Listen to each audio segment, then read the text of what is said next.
Union BNP.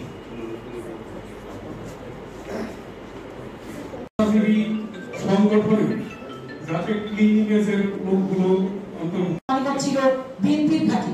বিগত 15 বছরের সরকারি সরকার আমাদেরকে কোন ঠাসা করে রেখেছে। আমরা ছোট করে একটা কমিটি করতে পারি এবং তারপরে জেলা কমিটিটা করলে আমার মনে হয় সেটা হচ্ছে এই চাঁদাবাজি, সন্ত্রাসী এবং দখলদারিত্ব যেন এই সংগঠনে। আমার অভিনন্দন। আজকে আমরা একটি মহৎ উদ্দেশ্য নিয়ে বসেছি। জাতীয়তাবাদের আদর্শে বিশ্বাসী পেশাজীবী শক্তিটাকে একত্রীভূত কিভাবে করা যায় সেই লক্ষ্যকে সামনে রেখে পেশাজীবী পেশাদার, যিনি পেশার প্রতি একনিষ্ঠ, তিনি পেশাদার। আগে থেকে চিনতাম, জানতাম, কথা বলতাম, কিন্তু সংগঠনকে কিভাবে তৈরি করা যায় তাকে আমি অত্যন্ত কাছ থেকে দেখেছি, অত্যন্ত কাছ থেকে মিশেছি।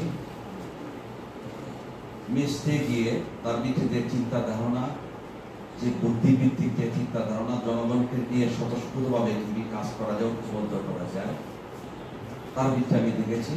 তিনি হচ্ছেন আজকের সভার সভাপতি, আমার অত্যন্ত কাছের ব্যক্তিত্ব জিয়া রহমান জিয়া ভাই।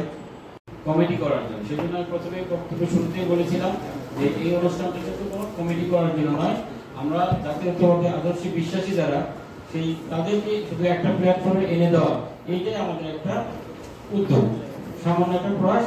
এবং সেটা তো আমাদের ইয়া ভাই বলছেন যে আমাদের এটা কিন্তু দ্বিতীয় মানে একদিন আমরা কয়েকজন মিলে 4-5 মিলে বসছিলাম যে আমরা কিভাবে এটাকে ইয়া করতে পারি, মানে একত্রিত করতে পারি, ইউনাইটেড করতে পারি, ইউনাইটেড করতে পারি।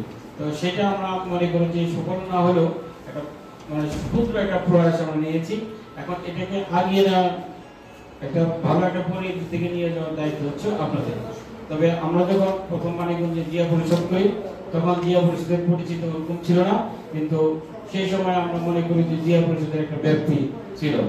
ঠিক কাছার ভাই যেরকম বললেন যে বাংলাদেশের জিএসপি পাঠাগারে অনেক কমিটি আছে, অনেক জেলায় কমিটি আছে, কিন্তু সেই ব্যক্তি সেই এরিয়া কিন্তু সব জেলায় নাই। এখানে আমাদের এই ব্যক্তি এবং এর কারণ হচ্ছে একটাই, সেটা আফরোজা খানম রিতা।